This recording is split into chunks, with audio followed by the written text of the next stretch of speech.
네, 월요일 아침입니다. 지난 주말 서울 중심가의 KT 통신관로에서 화재가 났죠. 사실 뉴스가 전해질 때만 해도 그냥 화재 한 건이 발생했으려니 생각했는데 오산이었습니다. 통신망이 얼마나 중요한지 우리는 직접 눈으로 경험할 수 있었죠. 재난에 가까운 혼란이 일어났던 주말이었습니다. 손 속에 손 안의 신문 시작해보겠습니다. 일면 보시죠. 오늘자 일면들 예상하시겠지만 다 이 소식을 싣고 있다고 해도 과언이 아닙니다. 통신망 화재가 무방비로 뚫리면서 IT 코리아 위상이 무너졌다. 내 삶이 멈췄다. 초연결 사회의 공포다. 화재 한 건의 디지털 원시 시대로 돌아갔다. 각각 제목은 다르지만 이 화재가 주는 위력, 우리 사회에 미친 영향 얼마나 큰지 알 수 있겠습니다. 한겨레 기사 먼저 보시겠습니다. 오늘 이 이야기를 계속 해야 될 것 같습니다. 함께 보시죠. 제목이 이렇습니다. 화재 한 건의 디지털 원시 시대로 돌아간 IT 대한민국입니다. 틀린 말이 아니죠.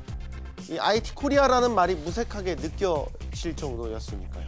또 다른 면에서는 통신으로 연결되는 이른바 초연결 사회가 이렇게 화재 한 건으로 엉망이 될 수 있다는 것 우리가 경험했습니다. 화재가 발생한 곳은 서울 중심가에 있는 지하 통신구 통신관로입니다. 지금 보시면 지하에 매설되어 있는 이 케이블들, 이쪽 지역에서 화재가 발생했다는 걸 알 수가 있죠. 자, 이렇게 통신망이 끊기게 되자 병원, 경찰서, 무인경비, 각종 전산망이 다 끊겼고요. 사실상 아무것도 할 수 없는 상황이 빚어지게 된 것입니다. 다음 기사 매일경제로 가보겠습니다. 계속해서 그 이야기 해보겠습니다. 식당이나 상가에서는요, 만약 KT 통신망을 사용하는 경우 카드 결제가 전부 먹통이 됐던 주말이었습니다. 상인들 입장에서는 주말 장사를 망쳐버리게 되는 결과를 낳게 됐죠. 112 신고센터, 병원 같은 아주 긴급 업무를 처리해야 하는 곳마저도 한때 이렇게 통신이 먹통이 되자 업무 처리에 혼선이 빚어지는 등 한바탕 홍역을 치르게 됐습니다.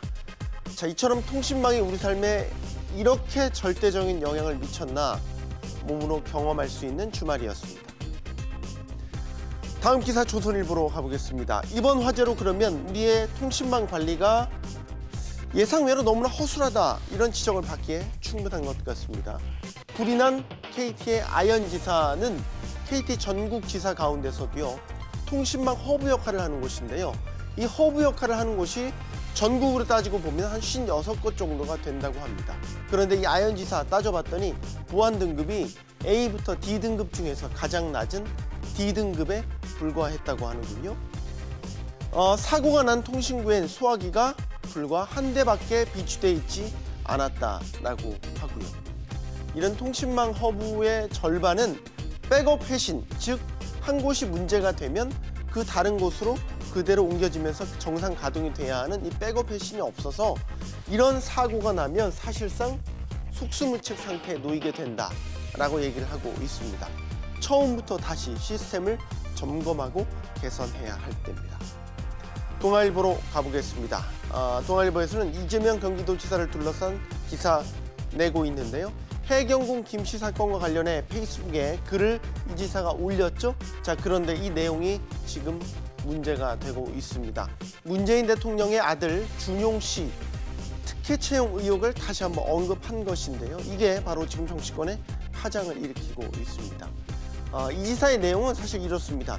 이 사건의 본질이 여권을 분열시키려라는 것이다 라는 글의 취지입니다. 이렇게 글에서도 취지를 밝혔지만 여권에서는 왜 이 시점에 굳이 준용 씨 의혹을 여기다가 끌어다 갖다 붙이느냐라면서 불만을 드러내고 있는 것입니다. 친문 쪽에서는 이 지사를 향해서 아예 최소한의 예의도 없는 것 아니냐라면서 발끈하고 있다고 하고요. 야권에서는 이게 웬 떡이야 하는 심정인 것 같습니다. 이 지사가 대통령과 결별을 선언했다, 이런 평가를 줄지어서 내놓고 있습니다. 다음 기사는 한국경제신문입니다. 한국경제에서는 대만의 탈원전 이야기를 전하고 있습니다. 대만에서는요, 2025년까지 원자력 발전을 모두 중단하는 법안에 이 폐기를 묻는 국민투표가 있었습니다. 지방선거와 함께 말이죠. 자, 이 폐기를 묻는 국민투표 59%의 찬성으로 통과됐습니다. 이게 무엇을 뜻하느냐? 대만이 아시아 최초 탈원전을 선언했던 국가였거든요. 대만이 다시 원점으로 돌아가게 된 것이죠. 지금 대만 이 결정을 내리게 된 배경이 이렇습니다. 828만 가구 대정전을 경험하게 되면서 원전 없이는 이 전력 공급이 제대로 이루어지지 않겠구나 라면서 국민들이 생각이 바뀌게 된 것이죠.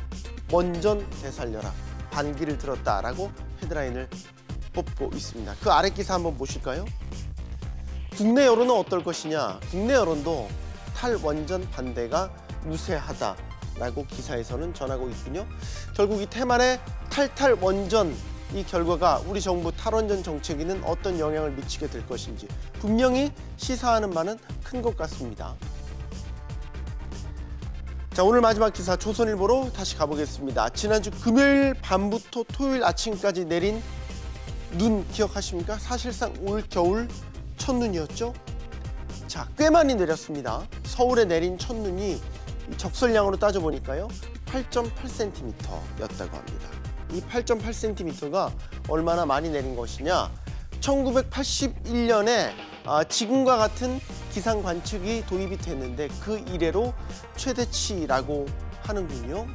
자, 겨울에 눈 많이 내리는 거 뭐가 이상하냐 생각하실 수도 있겠지만 첫눈이 이렇게 많이 내린 것, 이상기후의 전조로 보는 시각이 많다는 것입니다. 그런 이유로 올 겨울이 심상찮아 보인다라고 기사에서는 전하고 있습니다. 올 겨울 폭설이 내릴 수도 있고요. 이게 바로 엘니뇨, 시베리아 기단이 각각 발달하면서 나타나는 엘니뇨의 전조 증상이다. 이렇게 보는 시각이 있어서 불안한 마음을 지울 수가 없습니다. 손석구의 손안의 신문 마치도록 하겠습니다.